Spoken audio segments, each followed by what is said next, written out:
Steve woke up every morning at 6:30 a.m., a few minutes before the alarm went off. He liked that quiet moment between sleep and reality, when life hadn't started demanding anything yet. Emma was sleeping next to him. Her breathing was calm and steady. Once he used to look at her and think, this is happiness, a house, a wife, two children in the next room, a stable job, plans for the future. Once. Steve carefully got out of bed and went to the kitchen. The coffee machine hummed softly, filling the room with a familiar smell. It used to make him smile. Now it didn't. Steve worked as a financial consultant. Numbers, charts, contracts. His entire life was built on logic. He believed that if you did everything right, life would reward you with stability. But life doesn't sign contracts. Conversations with Emma became shorter, empty. How was your day? Fine. Did the kids finish their homework? Yes. They used to talk about dreams. Now they talked only about bills. Emma started coming home late. So did Steve. They lived in the same house, but in different worlds. One evening, Emma said quietly, "We need to talk." Those words always sound like a sentence. She sat across from him, holding a cup of tea that had already gone cold.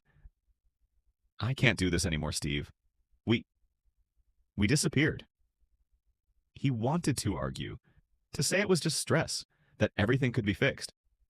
But the words never came, because deep down, he felt it too.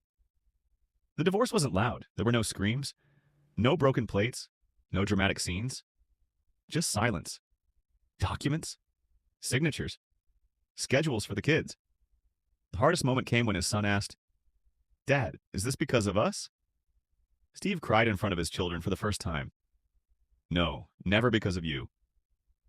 He moved into a small apartment with white walls and almost no furniture. The first nights were the worst. The silence was deafening. Then everything else collapsed.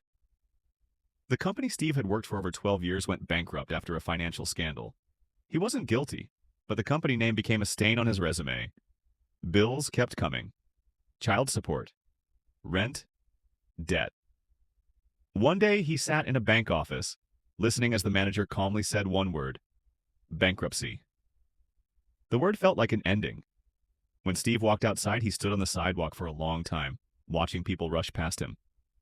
The world hadn't stopped. Only his world had. There were days when Steve didn't get out of bed until noon. Days when he ate only because he remembered he had to. He stopped answering calls, even from friends. "How are you doing?" they asked. "I'm fine," he lied. The truth was simpler and darker. He felt empty.